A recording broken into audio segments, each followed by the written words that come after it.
Hi hello నమస్తే. నిన్న ప్రవీణ్ గారి రిపోర్ట్ వచ్చిన తర్వాత నాకు చాలామంది, నేను ఆల్రెడీ చెప్పాను, నేను పెద్ద మెడికల్ ఎక్స్పర్ట్ని కాదు, నాకు ఈ ఈ దాని గురించి అంత పెద్దగా తెలియదు, నేను మాట్లాడకూడదు అనుకున్నాను. కానీ కొంతమంది నాకు మెయిల్ పెట్టారు, మీకు తెలిసిన వరకు చెప్పండి అన్న అని చెప్పి మెయిల్ పెట్టారు, ప్లస్ కామెంట్లు కూడా చేశారు. కాబట్టి నేను ఒక ఇంజూరీస్ ఏవైతే ఉన్నాయో ఆ ఇంజూరీస్ వరకు ఒక పేజ్ ఉంది, ఆ పేజ్ వరకు కొద్దిగా నేను మీకు స్టడీ చేసి మీకు చెప్తున్నానంటే ఈ గాయాలు ఎక్కడెక్కడ అయ్యాయి అనే విషయం మాత్రం మీకు చెప్తున్నాను, ఆ రిపోర్ట్లో ఉన్నవి. ఓకే, ఇప్పుడు ఆ గాయాల్లో ఆల్మోస్ట్ వాళ్ళు రాసింది 18 రాశారు, కానీ ఇప్పుడు కొన్ని చోట్ల 2 రాశారు. అంటే ఫర్ ఎగ్జాంపుల్ భుజం మీద మచ్చ ఉంది, ఆ భుజం ఓపెన్ చేసి లోపలికి వెళ్ళిన తర్వాత లోపల కూడా మచ్చ ఉందని ఒకే పాయింట్లో రాశారు. నేను దాన్ని విడదీశాను కాబట్టి భుజం మీద మచ్చ లోపల ఉన్న 2 విడదీశాను కాబట్టి నాకు ఒక 30 పాయింట్లు వచ్చాయి. నేను ఆ 30 చూపిస్తున్నాను మీకు ఫాస్ట్గా. ఓకే, మీకు ఒక క్లారిటీ వచ్చేసేది, అసలు ఎక్కడ దెబ్బలు తగిలినాయి అనేది ఒక క్లారిటీ వస్తాయి.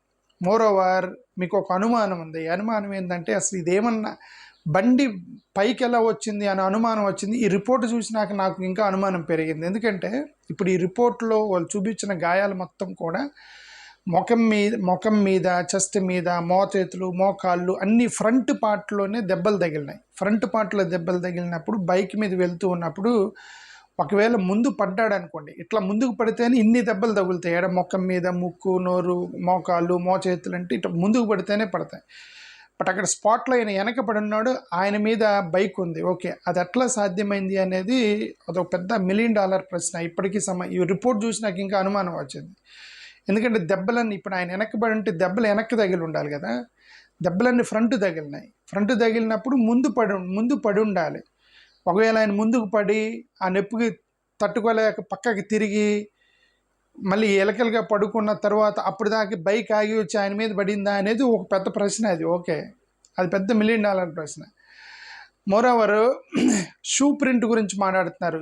ఇక్కడ షర్ట్ మీద షూ ప్రింట్ ఉంది అంటున్నారు కదా, అక్కడ బోన్ ఫ్రాక్చర్ అయిందని ఈ రిపోర్ట్లో చూశాను నేను. ఓకే, ఈ 2 నేను ఐడెంటిఫై చేశాను. ఇంక మిగతావన్నీ కూడా it can be anything, it can be an accident are what ever maybe. మీకు నేను ఆ గాయాలు ఎక్కడున్నాయని చెప్తే మిగతా అన్ని కూడా చిన్న గాయాలు అన్నీ కూడా, ఏది మచ్చలు, చిన్న ఏమంటారు ర్యాపిడి, ఇవే తప్ప పెద్ద ఫ్రాక్చర్, మెడకాయ ఫ్రాక్చర్ అయింది, కాళ్ళు చేతులు ఇరిగాయి, ఇవన్నీ ఏమి లేవండి. ఒకే ఒకటి బ్రెయిన్ దగ్గర బ్లీడింగ్ అయింది, బ్రెయిన్ ఫ్రాక్చర్ అయింది, ఇక్కడ ఫ్రాక్చర్ అయింది. మిగతా అన్నీ కూడా చాలా చిన్న ర్యాపిడ్లు, ఫ్లక్చువేషన్స్ ఇవన్నీ జరిగాయి. ఓకే, ఇప్పుడు ఈ యొక్క ఇంజూరీస్ మొత్తం కూడా అంటే రిపోర్ట్లో రాసింది ఇది రాశారు. ఈ పదం నేను వాళ్ళ రిపోర్ట్లో ఏ పదం అయితే రాశారో అవే టైప్ చేశాను మీకు. ఓకే, నేను కొత్తగా ఏం రాయలేదు, బికాజ్ ఎందుకంటే నాకు మెడికల్ టర్మ్స్ తెలియదు కాబట్టి వాళ్ళు రాసింది గూగుల్లో సెర్చ్ చేసి మీకు ఇమేజ్లు చూపిస్తున్నా, ఎందుకంటే నాకు పెద్దగా తెలియదు కాబట్టి. Okay, all the above injuries, ఇదే పదం రాశారు రిపోర్ట్లో. All the above injuries are antemortem injuries. Antemortem injuries అంటే మరణించక ముందు జరిగినటువంటి ఇంజురీస్ అని అర్థం. మరణానికి ముందు జరిగేవి యాంటీమోర్టం ఇంజురీస్ అంటారు. ఎక్సెప్ట్ బర్న్ ఇంజురీ, అంటే ఆ బర్న్ ఇంజురీ ఏదైతే ఉందో అది తప్ప remaining all are blunt force injuries. చాలా ఫోర్స్ఫుల్గా ఇంజురీస్ జరిగాయి. అవి ఇంజురీస్ బ్లంట్ ఫోర్స్ ఇంజురీస్ అనేవి యాక్సిడెంట్స్లో జరగవచ్చు, అక్కడ స్పోర్ట్స్ ఆడేటప్పుడు కింద పడేటప్పుడు జరగవచ్చు, ఫిజికల్ అటాక్లో కూడా జరగవచ్చు. ఫిజికల్గా ఎవరైనా అటాక్ చేసినా ఆ బ్లంట్ ఫోర్స్ ఇంజురీస్ అనేవి జరగవచ్చు. అవి ఎప్పుడు జరుగుతాయంటే ఏదైనా ఒక ఆబ్జెక్ట్ కానీ లేదా సర్ఫేస్ నేల మీద కానీ బలంగా పడ్డప్పుడు, లేదా ఏదైనా ఒక ఆబ్జెక్ట్తో బలంగా కొట్టినప్పుడు కానీ, లేదా నేల మీద గీచుకుపోయినప్పుడు కింద పడ్డప్పుడు కానీ, ఆడేటప్పుడు గ్రౌండ్లో పడ్డప్పుడు కానీ ఇవి జరుగుతాయి అనేది వాళ్ళు రాసినటువంటిది. ఓకే, ఇది జరిగింది. ఏది బర్న్ ఇంజురీ తప్ప. బట్ బర్న్ ఇంజురీ ఒకటి ఏంటంటే ఇది అనుమానంగా ఉంది. బర్న్ ఇంజురీ గురించి మనం ఎక్కువగా మాట్లాడకూడదు, ఎందుకంటే మేబీ అది అతనికి ఇంట్లోనే ఏదైనా వంట చేసేటప్పుడు ఏమన్నా పడటం కానీ, కాలు మీద తొడ మీద పడటం కానీ ఏమన్నా జరిగిందా లేదనేది ఫ్యామిలీ మెంబర్స్ కన్ఫర్మ్ చేయాలి. అది మన ఫ్యామిలీ మెంబర్స్ పోలీసులకి చెప్పారేమో అతనికి ఆల్రెడీ కాలిందండి తొడ మీద అని. వాళ్ళైతే బయటకు వచ్చి ఎలాంటి స్టేట్మెంట్ ఇవ్వలేదు కదా ఫ్యామిలీ మెంబర్స్. సో అది ఫ్యామిలీకి పోలీసులకి తెలియాలి. బట్ ఇక్కడ ఇదేంటంటే ఒక తొడ మీద బర్న్ ఇంజురీ ఉంది. అది 3rd degree burn injury. 3rd degree అంటే చాలా డీప్గా కాల్చారనమాట. కాలిపోయింది, డీప్గా కాలింది వాళ్ళే రాశారు. ఇక్కడ చూడండి, burn injuries antemortem thermal injury. Antemortem thermal injury అంటే 3rd డిగ్రీ ఇంజురీ అని అర్థం. ఇది బిఫోర్ మరణమే జరిగింది. అది బాగా రెడ్గా ఇన్ఫ్లమేటరీ అయిందంటే ఇన్ఫెక్షన్ అయింది బాగా దానికి. అది ఇన్ఫెక్షన్ అనేది it can happen within hours. ఇప్పుడు ఏదైనా బర్న్ ఇంజురీ అనేది నువ్వు మార్నింగ్ ఒకవేళ నీ మీద శరీరం మీద ఆయిల్ పడింది అనుకోండి, మార్నింగ్ అది మధ్యాహ్నానికి బర్నింగ్ బాగా ఇన్ఫ్లమేటరీ అయిపోయింది, ఇన్ఫెక్షన్ వచ్చేసింది. ఎందుకంటే బర్న్ ఇంజురీకి అంత క్విక్గా రియాక్ట్ అవుతుంది అనమాట. సో మేబీ ఆయన మార్నింగే అతనికి ఏమన్నా ఈ బర్న్ ఇంజురీ తొడ మీద కాలిస్తే అది సాయంత్రానికి ఇన్ఫ్లమేటరీ అయింది. కాబట్టి చాలా క్విక్గా ఇన్ఫ్లమేటరీ అయింది. లేదంటే అతను ఇంటి నుంచి రాబోయే ముందే అతని ఇంటి దగ్గర ఏమన్నా లేదా అంత గతంలోనే ఎప్పుడైనా పడిందని మనకు తెలియదు. బట్ 3rd డిగ్రీ బర్నింగ్ ఉంది తొడ మీద. అది తప్ప మిగతా అన్ని ఫోర్స్డ్ ఆబ్జెక్ట్స్ అని చెప్పారు. ఆ బర్న్ ఇంజురీ తప్ప మిగతా ఇంజురీస్ మాట ఫోర్స్డ్ ఆబ్జెక్ట్స్ అంటే బలంగా గుద్దుకోవటం కానీ, అటాక్ జరగటం కానీ, లేదా కింద పడటం కానీ, యాక్సిడెంట్లో కానీ జరిగి ఉండొచ్చు అనేది వాళ్ళు డాక్టర్స్ చెప్పింది. ఓకే, ఇది వాళ్ళు రాశారు, ఇది పదాలు రాశారు. ఓకే, సో ఇవన్నీ రాశారండి. ఇది చూడండి, 18 పాయింట్లు రాశారు ఇక్కడ. ఈ 18 పాయింట్లో కూడా నేను విడదీసి ఒక 30 రాశాను మీకు. అవన్నీ ఇప్పుడు ఎక్కడ జరిగింది అనేది ఒక్కొక్కటి మీకు చూపిస్తా. ఇక్కడ చూడండి, a epidermal burn injury of 20 × 7 centimeters oval shaped obliquely present and left thigh.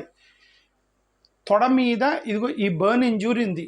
Okay, ఫాస్ట్గా చూపిస్తాను మీకు ఎక్కడెక్కడ ఇంజురీ ఉన్నాయనేది. ఈ బర్న్ ఇంజురీకి ఇన్ఫ్లమేటరీ అయింది చూడండి. Redness sign of inflammation placed it parchment like అంటే పార్చ్మెంట్ అంటే 3rd డిగ్రీ బర్న్. చూడండి, పార్చ్మెంట్ మీద 3rd degree burn. It can happen oil, red burn, ఏదన్నా ఒక రాడ్ కాల్చి పెట్టినా ఆయిల్ పడ్డా సరే 3rd డిగ్రీ అయింది అనమాట. 3rd డిగ్రీ బర్న్ అయిందని వాళ్ళు రాశారు అది రిపోర్ట్లో. స్క్రాప్ ఆన్ ద నీ, చూడండి, ఏ గ్రేజ్ ఎబ్రేజన్ అంటే ఏం లేదు, స్క్రాపింగ్. ఎబ్రేజన్ అంటే చాలా, ఇప్పుడు ఎబ్రేజను ఇది చాలా ఊరికే జస్ట్ అట్లా ర్యాపిడ్ తగిలినప్పుడు దాన్ని ఏమంటారు, మచ్చ అంటే గీసుకుపోవటం అవన్నీ. అది మోకాల మీద అది ఒకటి ఉందన్నారు. ఇది చాలా చిన్న దెబ్బ, ఇవన్నీ చాలా చిన్న దెబ్బలు ఉన్నాయి. ఓకే, 2 అబ్రేడెడ్ కంట్యూజన్ అంటే మచ్చ కానీ, వాపు కానీ అట్లాంటివి ఉన్నామండి. ఎక్కడ third part of the leg అన్నారు. అంటే ఇది 3rd పార్ట్ ఆఫ్ లెగ్, అంటే ఇది 3 పార్ట్ ఆఫ్ లెగ్. ఇక్కడ లెగ్ మీద అతనికి ఒక మచ్చ ఉంది, అంటే వాసింది, మచ్చ ఉంది అని దాంట్లో రాశారు. Okay, a graze abrasion of 7 × 25 point present back of right forearm distal. దీన్ని రైట్ ఫోర్ ఆర్మ్ డిస్టల్ అంటారు. ఇక్కడ ఒక ఎబ్రేజన్ ఉందంటే జస్ట్ స్క్రాపింగే, అంటే శరీరం నలిగిపోవటం కానీ, ఇట్లా గీచుకుపోవటం కానీ అనేది ఒక చిన్న దెబ్బ తగిలింది అతను ఇక్కడ చేయి దగ్గర. మల్టిపుల్ స్మాల్ అబ్రేడెడ్ కంట్యూజన్స్ ఆఫ్ రేంజ్ చాలా. ఇది right hand back of right hand, ఇది బ్యాక్ సైడ్, ఇది బ్యాక్ సైడ్ రైట్ హ్యాండ్ మీద 0.5 నుంచి 2 × 1 centimeters వరకు చాలా చిన్న మచ్చలు, గీచుకుపోయినవి అన్నీ కూడా చేతి మీద ఉన్నాయని దాని అర్థం. Okay, 3 అబ్రేడెడ్ కంట్యూజన్స్ 3 × 1.5 centimeters. ఇక్కడ మోకాల మీద, ఇది ఎలెగ్ రైట్ నీ కుడి మోకాల మీద 3 గీచుకుపోయినవి కంట్యూజన్స్ ఉన్నాయి. కంట్యూజన్స్ అనేవి మనం అంత సింపుల్గా తీసుకోకూడదు. ఓకే, కంట్యూజన్స్ అనేవి కొట్టినా కూడా జరుగుతాయి. ఒకవేళ కర్ర తీసుకొని కొట్టినా, లేదంటే గుద్దుకున్నా ఫ్రాక్చర్ జరగకపోవచ్చు. ఫ్రాక్చర్ అంటే మరీ రాడ్డులు తీసుకొని కాళ్ళు చేతులు కొడితే ఫ్రాక్చర్స్ అవుతాయి. ఫ్రాక్చర్స్ అవ్వకుండా గోడకి, ఇప్పుడు యాక్సిడెంట్ అన్నారు కదా, ఇప్పుడు పోయేటప్పుడు కింద పడ్డప్పుడు నాకు అదే చెప్పింది. ఇప్పుడు ఇవన్నీ కూడా మోకాళ్ళ మీద, మోచేతుల మీద, ఇక్కడ ఫ్రంట్ ఎన్ని దెబ్బలు తగిలినప్పుడు ఆయన బోర్లగా పడ్డాడు అని అర్థం. బోర్లగా పడ్డప్పుడు ఆయన బోర్లగా పడితే బైక్ ఆయన మీద పడితే ఎన్ని దెబ్బలు తగులుతాయి కదా. ఇప్పుడు ఆయన ఎట్లా పడి ఉన్నాడు, ఆయన మీద బైక్ పడింది. ఇది ఎలాగనేది ఈ రిపోర్ట్ని బట్టి అదొక అనుమానం అనేది ఇంకా పెరిగింది, నాకు పెరిగింది. ఓకే, ఏది ఆ బైక్ బాడీ మీదకి ఎలా వచ్చింది అనేది. ఇది మోకాల మీద 3 దెబ్బలు ఉన్నాయి. 3 ఎబ్రేడ్, ఇది ఫ్రంట్ ఆఫ్ మోకాళ్ళు. ఓకే, 3 దెబ్బలు ఉన్నాయి, అంటే గీసుకుపోయినవి ఇవన్నీ కూడా. A graze abrasion of 9.4 centi present and back of right forearm. ఈ చేతి మీద రైట్ సైడ్ ఫోర్ ఆర్మ్ మీద మళ్ళీ ఎబ్రేజన్ అంటే జస్ట్ ఒక రాపిడి, తాకిడి అనమాట, తాకిడి ఉందన్నమాట. భుజం మీద ఇది కూడా ఒక ఎబ్రేజన్ అనేది చాలా అది డీపర్గా గీసుకుపోయి ఉండొచ్చు, బట్ అక్కడ ఫ్రాక్చర్ ఏం జరగలేదని అర్థం, మరి డీప్ డ్యామేజ్ జరగలేదని అర్థం. గీసుకుపోవటం, రాసుకుపోవటం, బట్ బలంగా గీసుకుపోయింది అనమాట. శరీరము చిదిరిపోయింది అంటారు కదా, అట్లా అయిందండి. భుజం మీద అది రైట్ షోల్డర్ మీద ఒకటి జరిగింది. ఓకే, ఇది ఎబ్రేడెడ్ కంట్యూజన్ అనేది చెప్పాను కదా, మచ్చ ఉండటం కానీ అక్కడ ఒక వాచినట్టుగా కనిపించడం, లేదంటే మచ్చలుగా ఉండటాన్ని కంట్యూజన్ అంటారు. అది లెఫ్ట్ ఫోర్ హ్యాండ్ మీద ఉంది. లెఫ్ట్ హ్యాండ్ మీద ఇది ఫోర్ ఆర్మ్ మీద మచ్చ అవి కనిపించాయి. ఓకే, ఇది multiple abraded contusion range of 0.5 to 0.25 centimetres present and back left hand. Contusion means అది మళ్ళీ మచ్చలు, ఇది ఈ చేతి వెనక ఇవన్నీ కూడా మచ్చలు అవన్నీ ఉన్నాయట వెనక పక్కన. ఓకే, సో ఇవన్నీ కూడా ఏంటంటే ఎబ్రేషన్స్, కంట్యూజన్స్ అనేవి మచ్చలు పెద్ద డ్యామేజ్ జరగకుండా, బ్రేక్ అవ్వకుండా, మరి నరాలు తెగినట్టు కానీ ఫ్రాక్చర్ అయినట్టు కానీ అర్థం కాదు. ఓకే, అవి ఓన్లీ మచ్చలు గీసుకుపోవటం, అది చిన్నవని మనం చెప్పలేము. అది ఫిజికల్ అటాక్లో కూడా జరుగుతాయి. ఇప్పుడు ఫిజికల్ అటాక్ కొడుతున్నప్పుడు ఇట్లా చెయ్యి అడ్డం పెట్టినప్పుడు, మోకాల మీద చేతుల మీద చెయ్యి అడ్డం పెట్టనుకోండి, ఇక్కడ అన్ని దెబ్బలు తగులుతాయి. ఓకే, యాక్సిడెంట్లో జరగవచ్చు. ఇప్పుడు యాక్సిడెంట్ అయితే నేనే అదే సేమ్ ప్రశ్న. ఇప్పుడు ఈ దెబ్బలన్నీ కూడా ఫ్రంట్ తగిలినప్పుడు ముందుకు పడ్డాడని అర్థం. ముందుకు పడి అతను పడ్డ తర్వాత నొప్పితో తిరిగిన తర్వాత వచ్చి బైక్ పడిందని, అంతసేపు బైక్ ఆగిందా, నిలబడి అనేది ఒక పెద్ద ప్రశ్న. Okay, left clavicle bone is showing fracture with multiple fragments. ఇక్కడ ఒక ఫ్రాక్చర్ కనిపిస్తుంది. ఇప్పుడు చూడండి, left clavicle bone is showing fracture with multiple fragments. ఇది left hand right clavicle bone. ఇది ఇక్కడ మల్టిపుల్ ఫ్రాక్చర్స్ అయినాయి. ఇప్పుడు ఇక్కడే మనోళ్ళు షూ ప్రింట్ ఉందని ఇక్కడే చెప్తున్నారు మనోళ్ళు. అనుమానం, ఇదిగో షూ ప్రింట్ ఉంది షర్ట్ మీద అని. అంటే ఇక్కడ ఫ్రాక్చర్ అయింది. చూడండి కరెక్ట్గా, left clavicle bone is showing fracture with multiple fragments. మరి అంటే అతను డైరెక్ట్గా ఇది వెళ్ళి ఏమైనా గుద్దుకుందా, లేదంటే ఇప్పుడు వాళ్ళు అనుమానిస్తున్నట్టు కాలుతో ఎవరైనా తన్ని ఫ్రాక్చర్ చేశారా అనేది మనకు తెలియదు. ఓకే, పోలీసులు యాక్సిడెంట్ అన్నారు. ఇప్పుడు మళ్ళీ నాకు అదే ప్రశ్న, ఇప్పుడు ఇలా వెళ్ళి గుద్దుకుంటే బోర్లగా పడితేనే కదా ఇక్కడ గుద్దుకోవాలి, ఇక్కడ ఫ్రాక్చర్ అయింది కదా. ఓకే, బోర్లకు పడితేనే కదా మా ఫ్రాక్చర్ అయింది. మరి ఇట్లా తిరిగి ఎలా ఉన్నాడు, ఆయన మీద బైక్ ఎలా వచ్చింది అనేది still that doubt continuous. Okay, on opening the left shoulder, underlying tissue is showing contusion extending left shoulder to left side of the chest. సరే, ఇది అదే కంట్యూజన్ అండ్ ఎబ్రేషన్స్ అనేవి ఓన్లీ తాకిడి, రాపిడి మాత్రమే. కాబట్టి మనం ఓన్లీ ఫ్రాక్చరు, బ్లీడింగ్, ఈ రెండే మరణం సంభవిస్తాయి. ఇవన్నీ మరణాలు సంభవించవు. ఏమిటి, కంట్యూజన్స్, ఎబ్రేషన్స్, ఇవి మరణం సంభవించవు. ఊరికే తోలు లెగిసిపోవటం ఇవి జరుగుతాయి తప్ప మచ్చలు రావటం, వాయటం జరుగుతాయి. ఓకే, అలాంటిది ఏదో కంట్యూజన్ ఒకటి లెఫ్ట్ షోల్డర్ మీద ఉందట, వాసి ఉందట అక్కడ. ఓకే, మచ్చ ఉందట అక్కడ. A graze abrasion of 14 into 4 centimetre present on top of left shoulder. ఇది లెఫ్ట్ షోల్డర్ పైన ఎబ్రేజన్. మళ్ళీ ఇది ఎబ్రేజన్, కంట్యూజన్స్ అనేవి అవి మరణం సంభవించవు, అవి ఓన్లీ చిన్న మచ్చలు మాత్రమే. ఓకే, మళ్ళీ ఇది కూడా కంట్యూజన్. బ్యాక్ సైడ్ అతను వెనక బ్యాక్ సైడ్ ఆఫ్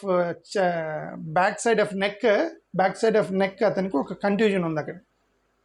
ఇది కూడా కంట్యూజన్, ఎబ్రేడెడ్ కంట్యూజన్. ఇది కూడా ఒక మచ్చ ఉందంట నెక్ మీద, ఇక్కడ నెక్ మీద మచ్చ ఉందట. ఓకే, ఇది కూడా మళ్ళీ కంట్యూజనే, ఎబ్రేడెడ్ అంటే ఇది గీసుకుపోయింది ఎక్కడో. ఇది ఎక్కడుంది, present right side of the చిన్. ఇది గడ్డం మీద అతనికి ఇక్కడ ఈ గడ్డం మీద, అదే నేను చెప్పింది, ఇదే గడ్డం మీద, నెక్ మీద, ఇవన్నీ నెక్ ఫోర్ ఆర్మ్స్ ఇక్కడ బ్రేక్ అయింది, ఇవన్నీ కూడా ఫ్రంట్ దెబ్బలు తగిలినాయి. బట్ ఎలా పడుకొని ఉన్నాడు, ఆయన మీద బైక్ ఉంది, అది కదా ఇప్పుడు చాలామందికి అనుమానం వచ్చేసింది. ఓకే, కంట్యూజన్ మీన్స్ బ్రూయిజ్డ్ ఏరియా, మచ్చ, వాపు ఇవన్నీ కూడా ఇది ఎక్కడుంది, రైట్ సైడ్ చిన్న గడ్డం మీద ఉందట. A graze abrasion of 4.5 x 2.5 size present on outer canthal of left eye. ఇది కంటి దగ్గర దెబ్బ తగిలింది, ఇది కూడా ఫ్రంట్ దెబ్బ తగిలింది. ఓకే, అతను పడుకొని ఉన్న పొజిషన్కి బ్యాక్ తగలాలి కదా, ఎట్ట పడుకొని ఉన్నాడు, ఆయన మీద బైక్ ఉంది కదా, కంటి మీద దెబ్బ తగిలింది. ఓకే, ఇది అండర్లయింగ్ స్కాల్పర్ గలీల్ టిష్యూ. ఇది మరణానికి కారణం ఇవి అనమాట. మరణానికి కారణం ఇవి, ఎందుకంటే బ్రెయిన్ దెబ్బ తగిలింది, బ్రెయిన్లో నుంచి బ్లీడింగ్. ఇది హెమటోమా అంటే ఇది blood of that forms in organ issue, clotted blood clot అయింది బ్రెయిన్లో.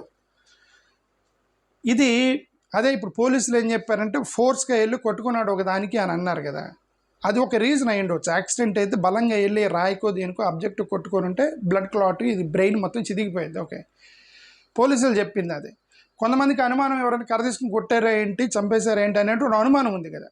సరే, వాళ్ళ పోలీసులు దాన్ని యాక్సిడెంట్ అన్నారు, బలంగా గుద్దుకున్నారు అన్నారు. ఏదైనా రీజన్ ఏదనేది ఇంక మనకి తెలియదు. ఓకే, ఇప్పుడు ఏదైనా సరే, ఇప్పుడు ఇది మరణానికి కారణం ఏది underlying scalp or galeal tissue showing haematoma అంటే క్లాటెడ్ బ్లడ్ క్లాట్, బ్రెయిన్ దగ్గర బ్లడ్ క్లాట్ అయింది. ఓకే, ఇది abraded contusion of 5 x 2 cm size. మళ్ళీ ఇది కూడా కంట్యూజన్ అంటే ఇది ఒక మచ్చ ఉంది ఎక్కడ, ఇది ఫోర్ హెడ్ మీద మచ్చ ఉందట. ఓకే, ఇది ఇక్కడ ఏదో మచ్చ ఉంది అని ఒకటి చెప్పారు. ఓకే, ఇది contused area found over both frontal lobes. అది లోపల బ్రెయిన్ దగ్గర వాసినట్టు మచ్చలు కనిపించాయి ఒక 2 అని చెప్పి చూపిస్తున్నారు. ఓకే, బ్రెయిన్ లోపల అంటే మరి బయట బలంగా తగిలితేనే అది లోపల మచ్చలు పడతాయి అన్నమాట. ఇది కూడా ఒకటి. ఇదిగో హెమరాయిజ్ అనేది ప్రజెంట్ అయింది. హెమరాయిజ్ అంటే ఏంటి, బ్లీడింగ్.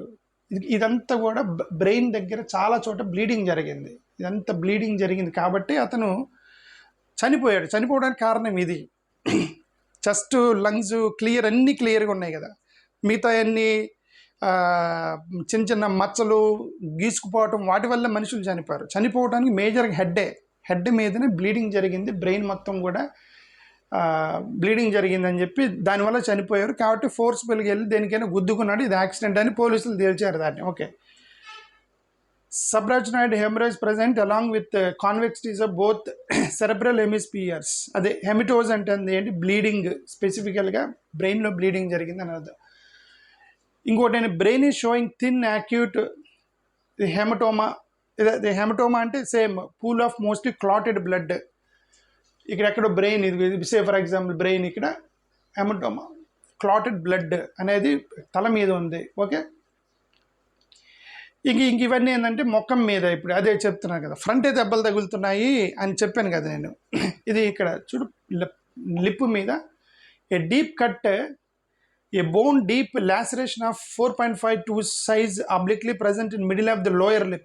ఈ కింద పెదం మీద ఒక డీప్ లాసరేషన్ ఉంది. లాసరేషన్ అంటే డీప్ కట్ అవటం, దాన్ని లాసరేషన్ అంటారు. ఓకే,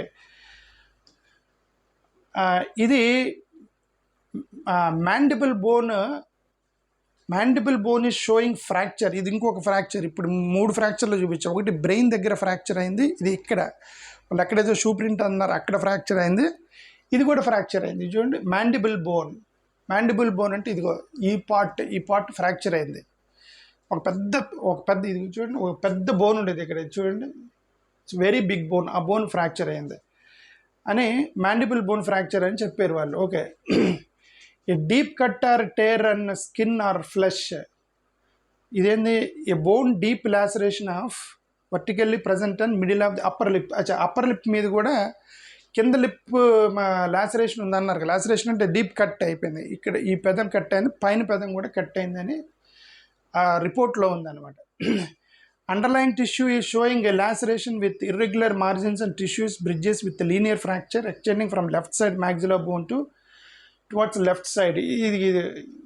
ఇది ఇప్పుడు చూడండి, ఇది ఇక్కడ ఒకవేళ ఇక్కడ ఇది బాగా బలంగా గుద్దుకొని ఉంటే, అదే ఇప్పుడు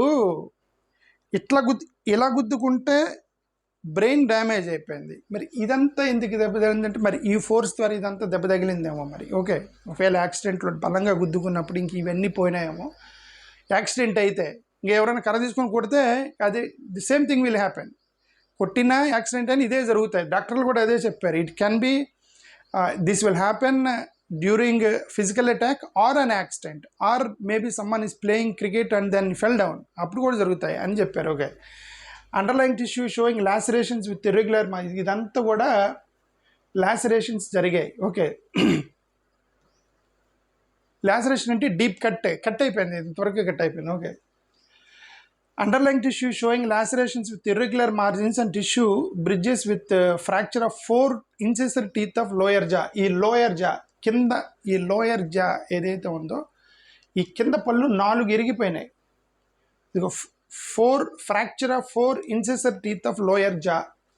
ఈ దీంట్లో 4 పళ్ళు ఇరిగిపోయినాయి అని వాళ్ళు చూపించారు. ఓకే, సో ఇది జరిగింది, అది రిపోర్ట్లో ఉన్నది.